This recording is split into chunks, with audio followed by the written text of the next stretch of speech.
ان کے ساتھ کوئی ایسی بےہودہ حرکت نہیں کری ہے، یہ سراسر بہتان ہے۔ اللہ تعالیٰ سے ہم دعا کرتے ہیں کہ جو لوگ ایسی خبریں نشر کر رہے ہیں وہ لوگ بھی اس بہتان سے اپنے آپ کو محفوظ رکھیں، اور جو لوگ ان خبروں پر بھروسہ کر رہے ہیں وہ لوگ بھی ان خبروں پر بھروسہ نہ کریں۔ آج ہم گفتگو کر رہے ہیں لکھنؤ شہر کے، اور بلکہ سمجھے کہ ہمارے اتر پردیش کے ایک موقر عالم دین اور فقیہ اور دانشور مولانا جہانگیر عالم قاسمی صاحب تشریف فرما ہے۔ وہ بتائیں گے کہ کیا اس کی سچائی ہے اور کس طرح سے مسلمان اس سے بچ رہے ہیں، اور فردر آگے ان کو کیا احتیاط برتنی چاہیے۔ مولانا۔ بسم اللہ الرحمن الرحیم۔ ناظرین السلام علیکم ورحمۃ اللہ وبرکاتہ۔ اللہ رب العزت سے یہ دعا ہے کہ اللہ تعالیٰ ہندوستان کے جتنے بھی رہنے والے ناگرک ہیں، اللہ تعالیٰ ان تمام انسانوں، مردوں، عورتوں کو، جانوروں کو اللہ تعالیٰ اس تمام بیماریوں سے، کورونا وائرس کے شروع فتن سے اللہ تعالیٰ محفوظ فرمائے۔ جہاں تک رہی بات عذاب کی، تو رب العالمین کا یہ فرمان ہے کہ وما ظلمناہم ولکن ظلموا انفسہم، ہم اپنے بندوں پر کبھی ظلم نہیں کرتے جب تک کہ بندے اپنے اوپر خود ظلم نہ کریں۔ اللہ بے شمار وارننگ دیتا ہے، ہدایات دیتا ہے، موقع دیتا ہے، ڈھیل دیتا ہے، لیکن جب لوگ گناہ کی کثرت بلکہ گناہ کے دلدل میں جب مبتلا ہو جاتے ہیں تو پھر اللہ ان پر عذاب مسلط کر دیتا ہے، گنہگاروں کا صفائیہ شروع کر دیتا ہے۔ ظاہر ہے کہ گیہوں کے ساتھ گھن بھی پیس دیے جاتے ہیں، ایک انسانی فطرت ہے۔ جہاں تک رہی بات کورونا وائرس کی، تو ہر زمانے میں کچھ نہ کچھ بیماریاں آتی رہی ہیں، آئی ہیں، اور آئندہ بھی اس طریقے کے واقعات ہوں گے، بیماریاں نئے نئے انداز میں آئیں گے۔ اور اللہ نے، رسول اللہ نے فرمایا کہ لکل دائن دواؤن، ہر بیماری کے لیے اللہ نے دوا پیدا کی ہے، ان دواؤں کا استعمال کرنا یہ بھی تقدیر کا ایک حصہ ہے، بنیادی ضرورت ہے۔ یہ الگ پہلو ہے کہ انسان گناہ کرتا ہے تو اللہ کی طرف سے سزا آتی ہے، یقیناً اس کے اوپر ہمارا ایمان ہے اور عقیدہ ہے، اور بندوں کو گناہوں سے ڈرنا چاہیے، نہ صرف مسلمان بلکہ ہر وہ انسان جو گناہ کرتا ہے اس کو اپنے گناہوں کی سزا بھگتنی پڑتی ہے اور پڑے گی۔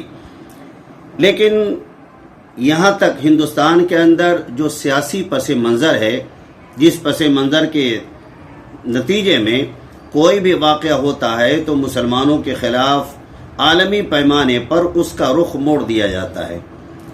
ایک اشارے کے طور پہ عرض کرتا ہوں کہ اس سے پیشتر افغانستان کے طالبان کو لوگوں نے کہا تھا جہادی ہیں، دہشت گرد ہیں، آتنکوادی ہیں اور ٹیررسٹ ہیں، نہ جانے کتنے فتوے امریکہ سے لے کر پوری دنیا میں دے دیے گئے۔ اور آج وہی امریکہ ہے کہ جو انہی لوگوں کی تعریف، توصیف، ان کی ضیافت، ان کی مہمانداری کرنا اپنے لیے سعادت سمجھتا ہے، اور اپنی ہار پر اس نے آج دستخط کر دیے ہیں، اور افغانستان کے مجاہدین جو ٹیررسٹ کہلاتے تھے آج ان کو امن کا علمبردار کا تمغہ دے دیا ہے۔ ہندوستان کے پس منظر میں ہمیشہ ہی پالیسی رہی ہے کہ لڑاؤ، حکومت کرو۔ ہر زمانے میں کوئی ایسی سیاسی جماعت نہیں رہی کہ جس نے یہ کھیل نہیں کھیلا، اور ہندوستان کی جو سب سے بڑی اقلیت ہے مسلمان، ان کو اپنے ظلم کا نشانہ نہیں بنایا۔ جب سے بی جے پی حکومت آئی ہے، پورا ملک جانتا ہے، پوری دنیا جان رہی ہے کہ اہل ایمان کے ساتھ کیا کیا مظالم ہو رہے ہیں اور دانستہ طور پہ کیے جا رہے ہیں، اور آئندہ بھی ان کی پلاننگ کے اندر بہت ساری چیزیں ہیں جو ابھی صیغہ راز کے اندر ہیں۔ جہاں تک رہی بات کہ تبلیغ جماعت کے آنے کی وجہ سے بات آئی ہے، تو یہ انتہائی جہالت پر مبنی باتیں ہیں۔ یہ تو حقیقت یہ ہے کہ وہ لوگ جو بدیش کے گنہگار، عیاش، بدماش، بدقماش لوگ تھے، یہ کرونا وائرس کو ہوائی جہاز سے لے کر کے آئے اپنے ساتھ، اور پوری دنیا میں پھیلے، چائنا سے لے کر کے امریکہ تک اب پریشان ہیں۔ ہر جگہ جماعت کے لوگ ہی تو نہیں پہنچے۔ چائنا کے اندر کون سی جماعت گئی تھی جو وہاں ووہان کے اندر یہ کرونا وائرس پیدا ہوا؟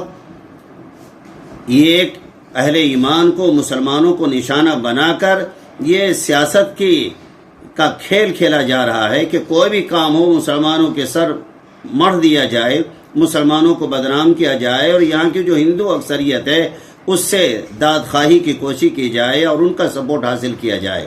جہاں تک تبلیغ جماعت کے لوگوں کی بات ہے، تو ظاہر ہے کہ ہمارے وزیر اعظم پردھان منتری شری نریندر مودی جی، انہوں نے اچانک غیر پلانی غیر منظم انداز میں پورے ہندوستان کے ناگرک کو ایک بڑے عذاب کے بھنور میں ڈھکیل دیا. نہ کوئی پلاننگ، نہ کوئی تدبیر، نہ کوئی وارننگ، اچانک لاک ڈاؤن کر دیا. اب جن بیچاروں کے پاس کھانے کی پریشانی ہے وہ کہاں جائیں گے؟ جو کورونا وائرس سے نہیں مر رہے تھے وہ بھوک سے مر رہے ہیں بیچارے. کہاں سے، پنجاب سے، ہریانہ سے، لدھیانہ سے پیدل بھاگ کر کے یو پی اور بہار کے لوگ جا رہے ہیں. کوئی پلاننگ نہیں ہمارے پردھان منتری کے پاس، بس صرف راجنیتی ہے. جس طرح کشمیر کو انہوں نے اچانک لاک ڈاؤن کر دیا، اسی طریقے سے پورے ہندوستان کو انہوں نے لاک ڈاؤن کر دیا.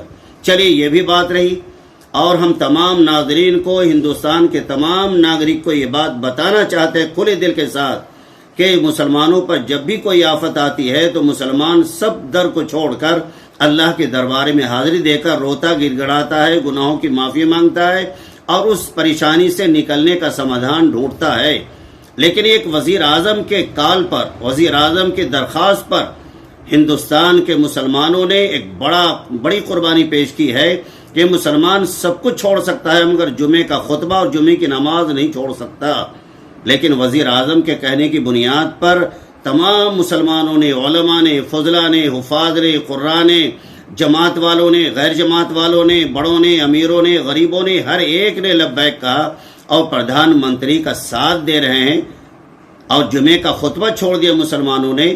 جہاں 1,000 کی جماعت ہوتی تھی وہاں کل 3-4 لوگ جمعے کی نماز پڑھ رہے ہیں، فارمیلٹی پوری کر رہے ہیں. اس سے بڑا مسلمانوں کا یوگدان وزیر اعظم کے ساتھ اور کیا ہو سکتا ہے؟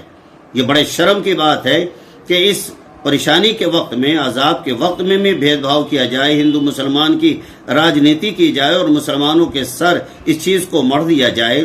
یہ تو گندی سیاست کا ایک انداز ہے جو ہر زمانے میں ہوتا رہا ہے، اور شیطانی اور دجالی لوگ اس طرح کی حرکتیں کرتے رہے ہیں. جہاں تک رہی بات کہ ان کے بارے میں جو ڈاکٹرز ہیں، جماعت والوں کے بارے میں نامناسب باتیں کہہ رہے ہیں، یہ ساری باتیں بیہودہ ہیں، تکلیف دہ ہیں. پوری دنیا میں یہی ایک اکلوتی جماعت ہے کہ جو پورے دیش کے ناگرک کے لیے رات کی تنہائی میں، رات کی تاریکی میں، جب پوری دنیا خواب میں ہو جاتی ہے، سو جاتی ہے، یہ اللہ والے نیک جماعت کے لوگ رو رو کر اپنے پورے ملک کے ناگرکوں کی امن و سلامتی کی اور عافیت کی دعا مانگتے ہیں. دنیا میں ایسی کوئی جماعت نہیں جو سوتی ہے تو اللہ کا نام لے کر اور اٹھتی ہے تو اللہ کا نام لیتی ہے.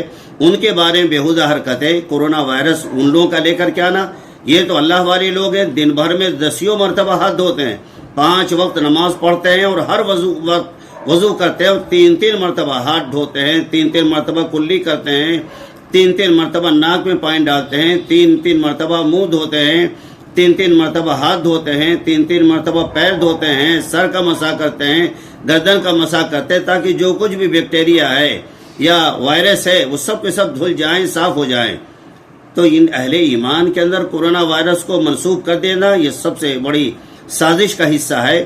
ہم اس کی نندا کرتے ہیں، اس کا کھنڈن کرتے ہیں اور اللہ سے دعا کرتے ہیں کہ اللہ تعالیٰ ان گوزی میڈیا کو اور شیطانوں کو، دجالی فتنے کرنے والوں کو اللہ تعالیٰ ہدایت دے اور اس مصیبت کی گھڑی میں سب مل کر کے بھائی چارے کے ساتھ اس مصیبت کا مقابلہ کرے، اس سے جنگ کرے. ہماری دعا ہے کہ اللہ تعالیٰ ہمارے ملک کے تمام ناگرک کو، ہندو، مسلمان، سکھ، عیسائی، جتنے دھرم کرم کے لوگ رہتے ہیں، اللہ ان سب کو اس میں سفلتا دے اور ان بیماریوں سے سب کی حفاظت فرمائے. اس سلسلے میں مزید تحقیق کے لیے جب ہم نے حکومت کے محکمہ صحت سے رابطہ قائم کیا تو CMO لکھنؤ نے تو باقاعدہ گفتگو کرنے سے منع کر دیا، اور یہ بھی پتہ چلا ان کے ایک معاون سے کہ کسی بھی قسم کے بائٹ دینے سے انہیں روکا گیا ہے.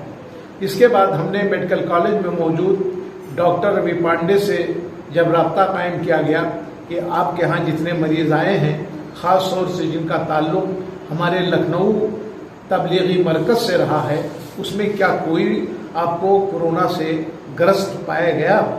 تو انہوں نے باقاعدہ کہا کہ لکھنؤ سے جتنے لوگ آئے تھے ان کی جانچ ہو چکی ہے، اس میں کوئی بھی کورونا سے متاثر نہیں ہے اور وہ ماشاءاللہ صحت یاب ہے. ڈاکٹر نے بڑی ایمانداری کے ساتھ بتایا کہ ہاں مختلف جگہوں سے